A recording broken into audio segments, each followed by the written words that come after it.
Dia tidur sebelum Zuhur kan lepas Zuhur? Sebelum Zuhur kan?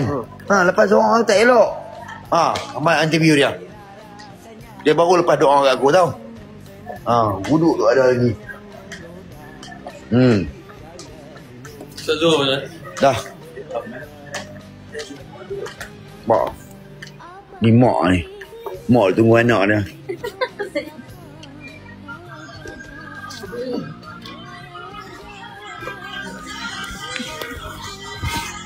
Dia tengah pakai tudung. Nampak salah ni. Air pasang pagi. Surut pukul 5. Sambung. Nyonya bangun pagi pokok bunga. Kalau Cik Mira tahu pokok bunga apa nyonya tu siram.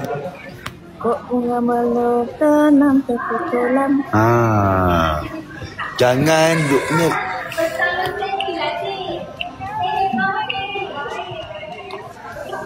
Kalau ayam menetas.